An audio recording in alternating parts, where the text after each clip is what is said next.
Hi viewers, இன்னைக்கு நம்ம தக்லை படத்துடைய ரிவ்யூ தான் வந்து பார்க்க போகிறோம். மணிரத்னம் டைரக்ஷனில் கமலஹாசன் நடிப்பில் இந்த வாரம் தேட்டர்ஸ் ரிலீஸாக இருக்கக்கூடிய ஒரு ஆக்ஷன் ட்ராமா மூவி தான் பார்த்தீங்கன்னா அந்த தக்லைஃப். இந்த படம் வந்து எப்படி இருக்குன்னு இப்போ வந்து பார்க்கலாம். இந்த படத்துடைய ஒரு ஒன்லைன் ஸ்டோரி வந்து என்னென்னு வந்து பார்த்தோம்னா, புதுசாலாம் பார்த்தீங்கன்னா எந்த ஒரு ஸ்டோரியுமே இந்த படத்தில் வந்து இல்லை. ஒரு அவுடேட்டட் ஸ்டோரி தான் பார்த்தீங்கன்னா மணிரத்னம் வந்து கையில் வந்து எடுத்திருக்காரு. அதாவது அந்த காலத்தில் அவர் எப்படி வந்து படம் பண்ணிட்டு இருந்தாரோ அதே மாதிரி ஒரு படத்தை வந்து இப்போ வந்து கொடுக்க வந்து முயற்சி வந்து பண்ணியிருக்காரு. ஆனால் இப்போ இருக்க காலகட்டத்துக்கு அது வந்து செட்டே வந்து ஆகாது.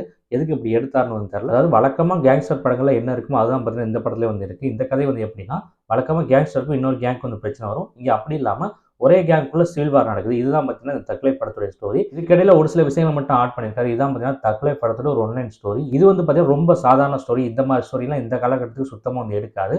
சரி பரவாயில்ல, ஸ்டோரி வந்து அப்டேட்டாக வந்து எடுத்துக்கிட்டாங்க. ஆனால் ஸ்க்ரீன் பே மட்டும் நல்லா பண்ணால் போதும், ஒரு படத்தை வந்து பெரிய ஹிட் வந்து கொடுத்துடலாம். அதை அவங்க சரியாக பண்ணியிருக்காங்க வந்து கேட்டிங்கன்னா, சுத்தமாக சரியாக பண்ணாலும் தான் அவங்க சொல்லணும். அவ்வளோ லேகாக இருக்குது ஸ்க்ரீன் பே, அவ்வளோ ஸ்லோவாக வந்து இருக்குது. எந்த ஒரு இடமே பார்த்தீங்கன்னா எங்கேஜிங்காக வந்து இல்லை. அவ்வளோ ஸ்லோவாக வந்து நம்ம பொறுமையை பார்த்தீங்கன்னா ரொம்ப வந்து சோதிக்குது. படம் பார்த்தீங்கன்னா கிட்டத்தட்ட 2 மணி நேரம் 40 நிமிஷம் வந்து ஓடுது. தியேட்டரில் ஆடியன்ஸ்னால உட்காரவே வந்து முடியல. அவ்வளோ போரிங்காக வந்து இருக்கு படம். நிறைய ஷார்ட்ஸ் வந்து பார்த்தீங்கன்னா லென்த்தியாக வந்து எடுத்து வச்சிருக்காங்க. எதுக்குன்னே வந்து தெரியல. ஏன் இப்போ வரக்கூடிய படங்கள்லாம் இவ்வளோ ரன் டைம் வருதுன்னு வந்து தெரியல. 2.5 மணி நேரத்துக்குள்ள முடிச்சிடணும் படத்தை. அதுக்காக இழுக்கவே கூட அந்த 15 நிமிஷம் வேஸ்ட்டு தான். அப்படி படத்தை நீங்கள் நல்லா எடுத்து நல்ல ஸ்க்ரீனில் பண்ணியிருந்தீங்கன்னா நீங்கள் 3 மணி நேரம் கூட வந்து வைக்கலாம். படம் போகிறதே வந்து தெரியாது. ஆனால் நீங்கள் சொதப்பி வச்சிருக்கும் பட்சத்தில் கண்டிப்பாக பார்த்தீங்கன்னா ட்ரிம் பண்ணி தான் வந்து ஆகணும். ஆனால் அதை பார்த்தீங்கன்னா யாருமே வந்து செய்ய மாட்டாங்க. செய்யாமல் பார்த்தீங்கன்னா படம் வந்து ஃப்ளாப் தான் வந்து ஆகிட்டு இருக்கு. ஃபர்ஸ்ட் ஹாஃப் பார்த்தீங்கன்னா ரொம்பவே பார்த்தீங்கன்னா ஆவரேஜாக வந்து இருக்கு. அப்படி இருந்தாலும் ஓரளவு ஓகேயா இருக்க மாதிரி நமக்கு ஃபீல் ஆகுது. அதாவது ரொம்ப ஆவரேஜ் தான் வந்திருக்கு. ஆனால் செகண்ட் ஹாஃப் பார்த்தீங்கன்னா ஒரு ஒஸ்ட்டான செகண்ட் ஹாஃப் உட்காந்து பார்க்கவே வந்து முடியல. படத்தோட ப்ரீ இன்ட்ரோல வந்து பார்த்தீங்கன்னா வடச்சென்னை படத்தில் வரக்கூடிய ஒரு சீனை வந்து அப்படியே வந்து எடுத்து வச்சிருக்காங்க. அந்த சீனை தான் பார்த்தீங்கன்னா ஃபர்ஸ்ட் ஹாஃப் ஃபுல்லாக வந்து இழுத்து வந்து வச்சிருக்காரு மணிரத்னம். எதுக்கு இப்படி பண்ணாருன்னே வந்து தெரியல. அவ்வளோ ப்ரெடிக்டபிளா வேற வந்து இருக்கு. அதே மாதிரி இன்ட்ரோல் பிளாக் வந்து பார்த்தீங்கன்னா அப்படியே விவேக இன்ட்ரோல் பிளாக் தான். அதே மாதிரி எப்படி அஜித் மேல இருந்து கீழே விழுவார் அந்த பனிப்பாறையில, அதே மாதிரி எடுத்து வச்சிருக்காங்க. அது முடிஞ்சதுக்கப்புறம் பார்த்தீங்கன்னா அஜித் அங்கேருந்து எழுந்திரிச்சு கட்டுக்கிட்டெல்லாம் போட்டுக்கிட்டு தலை விடுதலை அப்படின்னு பாட்டு பாட்டு போயிட்டு வந்து இருப்பாரு. அதே மாதிரியே பார்த்தீங்கன்னா இங்கே பாட்டு வந்து வரல, பிஜிஎம் மாதிரி வந்து ஓடுது. அதே மாதிரி கமல்ஹாசன் வந்து போயிட்டு வந்திருக்காரு. நெருப்பை பற்ற வைக்கிறாரு, அதை பண்ணுறாரு, இதை பண்ணுறாரு. கடைசியில் மேனஸ் வேர்ல்டு ரெஃபரன்ஸ்லாம் வந்து வச்சிருக்காங்க. மேனஸ் வேர்ல்டு மாதிரி மக்கள் இருக்க இடத்த தேடி பார்த்தீங்கன்னா கமல் வந்து போயிட்டு இருக்காரு. இத்தனையும் பார்த்தீங்கன்னா உடம்புல அவ்வளோ பல குண்டா வாங்கிட்டு வந்து போறாரு. இந்த படத்தில் அந்த சீன் மட்டும் இல்லை, நிறைய இடத்துல பார்த்தீங்கன்னா கமல் வந்து எவ்வளோ அடிப்பட்டாலும் சரி, எவ்வளோ குண்டு போட்டாலும் சரி, திரும்பி திரும்பி பொழைச்சு வந்திருந்தாரு. அண்டர்டேக்கருக்கே பார்த்தீங்கன்னா 3 உயிர் என்னமோ தான் சொல்லுவாங்க. இவர் பார்த்தீங்கன்னா ஏகப்பட்ட உயிர் வருது இந்த படத்தில். இந்த ரெங்கராய சக்திவேலுங்கிற கேரக்டர் வந்து பார்த்தீங்கன்னா அண்டர்டேக்கரோடலாம் பயங்கரமான கேரக்டர் வந்து இருக்கு. அப்புறம் படத்தில் வந்து துளி கூட பார்த்தீங்கன்னா லாஜிக்கே வந்து இல்லை. எந்த ஒரு இடத்துலையும் பார்த்தீங்கன்னா லாஜிக்கே வந்து இல்லை. அவ்வளோ லாஜிக் மிஸ்டேக் இருக்கு. படம் முழுக்க பார்த்தீங்கன்னா லாஜிக் மிஸ்டேக் தான் சொல்லலாம். ஒரு ரயில்வே ஸ்டேஷனில் பார்த்து சண்டை போட்டுருக்காங்க. அங்கே யாருமே இருக்க மாட்டாங்க ரயில்வே ஸ்டேஷனில். என்னதான் நைட்டாக இருந்தாலுமே அங்கே ரயில்வே போலீஸ் கூட வந்து இருக்க மாட்டாங்கன்னு தெரியல. ஆனால் படத்தில் வந்து போலீஸ் சொல்லிட்டு அசோக் செல்வனை மட்டும் தான் வந்து காட்டுறாங்க. அவர் மப்பில் அங்கிட்டு சுற்றிட்டு மட்டும் தான் வந்து இருக்காரு. மற்றபடி படத்தில் போலீஸே வந்து இல்லை. கமல் வந்து அவ்வளோ பேரை போட்டு தள்ளிட்டு இருக்காரு. அவர் எதுவுமே பண்ணாமல் விட்டுட்டு இருக்காங்க போலீஸ்லாம். இது என்ன லாஜிக்னே வந்து புரியல. பெர்ஃபார்மன்ஸ் ரீதியாக வந்து பார்த்தோம்னா கமல்ஹாசன் அவர் எப்பயும் போலவே ஒரு பெர்ஃபார்மன்ஸை வந்து சூப்பராக வந்து கொடுத்துருக்காரு. குறைய சொல்ல முடியாது.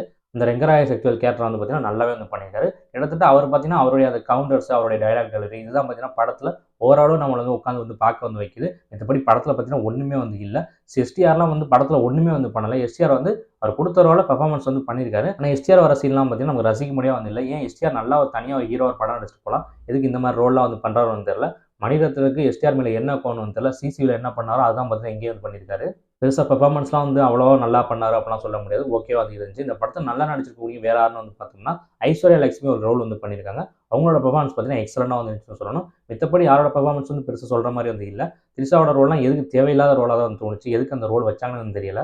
டெக்னிக்கலாக பார்க்குறப்ப இந்த படம் ஓரளவுக்கு பார்த்தீங்கன்னா நல்லா தான் வந்து இருக்குது. சினிமாட்டோகிராஃபி விஷுவல்ஸ்லாம் பார்த்தீங்கன்னா சூப்பராக வந்து இருந்துச்சு. மியூசிக் பார்த்தீங்கன்னா ஏஆர் ரஹ்மான் வந்து பண்ணியிருக்காரு. சாங்ஸ் வந்து பார்த்தோம்னா நல்லா வந்திருக்கு. அந்த ஜிங்கிஜா சாங் பார்த்தீங்கன்னா படத்தில் வந்து ஃபுல்லாக வந்து வருது. மற்றபடி எந்த சாங் பார்த்தீங்கன்னா ஃபுல்லாக வந்து வரல. அங்கேயும் பார்த்தீங்கன்னா வச்சிருக்காங்க. சாங்ஸ்லாம் பார்த்தீங்கன்னா ஓகே வந்துருந்துச்சு, சூப்பராக வந்துருந்துச்சு. ஆனால் பேக்ரவுண்ட் ஸ்கோர் வந்து பார்த்தீங்கன்னா ரஹ்மான் போட்ட மாதிரியே வந்து இல்லை. ஏன்னா சிசிவிலலாம் பார்த்தீங்கன்னா அடிச்சு நோக்கியிருப்பாரு. தனியாக தெரியும் பிஜிஎம்லாம். இந்த படத்தில் அப்படி எந்த ஒரு பிஜிஎம்மே வந்து பண்ணலை. சுத்தமாக பார்த்தீங்கன்னா இந்த படம் முடிஞ்சு வெளில வரப்போ ஏதாச்சும் ஒரு பிஜிஎம் உங்கள் மைண்டில் நிற்குமான்னு கேட்டிங்கன்னா சத்தியமாக எந்த பிஜிஎம்மும் வந்து நிற்காது. அந்த சாங்ஸ் வந்து பார்க்கலாம். அஞ்சு ஒன்று பூன்னு ஒரு சாங் வந்து இருக்கும். அதே மாதிரி விண்வெளி நாயகா இது 2 வேணா வந்து சொல்லலாம். அந்த விண்வெளி நாயகாலாம் ஒழுங்காக வந்து யூஸ் பண்ணலை. கிளைமேக்ஸில் மட்டும் தான் ஒரு இடத்துல வந்து போட்டிருந்தாங்க. ஸோ இந்த படத்தில் ஏஆர் ரஹ்மான் வந்து அவரோட பெஸ்ட்டை கொடுக்கலன்னு தான் நான் வந்து சொல்லுவேன். ஏன்னா செக்கச்சி வந்தவன படத்தில் அவரோட ஒர்க்கு தான் பார்த்தீங்கன்னா ஹைலைட்டாக வந்து இருக்கும். அவ்வளோ செம்மையாக வந்து பண்ணியிருப்பாரு. சாங்ஸ் ஒரு பக்கம் விட்டுருங்க. பேக்ரவுண்ட் ஸ்கோரும் அப்படி இருக்கும். தனித்தனியாக வந்து தெரியும் ஒவ்வொரு பேக்ரவுண்ட் ஸ்கோருமே. ஆனால் இந்த படத்தில் அப்படி ஒரு பேக்ரவுண்ட் ஸ்கோர் கூட இல்லாதது பார்த்தீங்கன்னா மிகப்பெரிய ஏமாற்றம் தான் சொல்லணும். அப்புறம் ஸ்டன் சீக்வன்ஸ் தான் பெருசாக வந்து நமக்கு ஒன்றுமே வந்து அவ்வளோ நல்லா இருந்த மாதிரிலாம் வந்து தெரியல. இத்தனைக்கும் பார்த்தீங்கன்னா கிளைமேக்ஸ் போயிட்டு ரொம்ப நேரம் வந்து ஓடுது.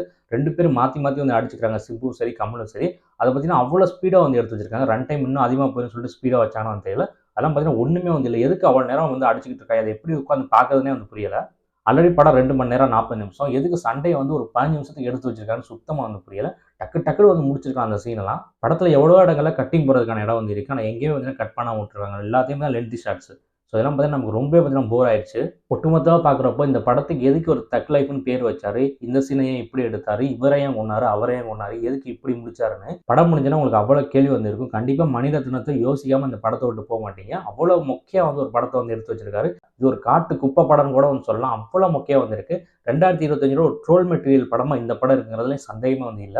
ஒட்டுமொத்தமா பார்க்குறப்ப இந்த படம் எப்படி இருக்குன்னு வந்து கேட்டீங்கன்னா, கமல் ஃபேன்ஸுக்கு கூட இந்த படம் சுத்தமா வந்து பிடிக்காது. எஸ்டிஆர் ஃபேன்ஸு தயவு செஞ்சு தியேட்டர் பக்கத்தே வந்து போயிறாங்க. எந்த ஒரு ஆடியன்ஸுக்குமே பிடிக்காத படமா தான் பார்த்தீங்கன்னா, இந்த தக் லைஃப் இருக்குங்கிறதுல சந்தேகமே வந்து இல்ல.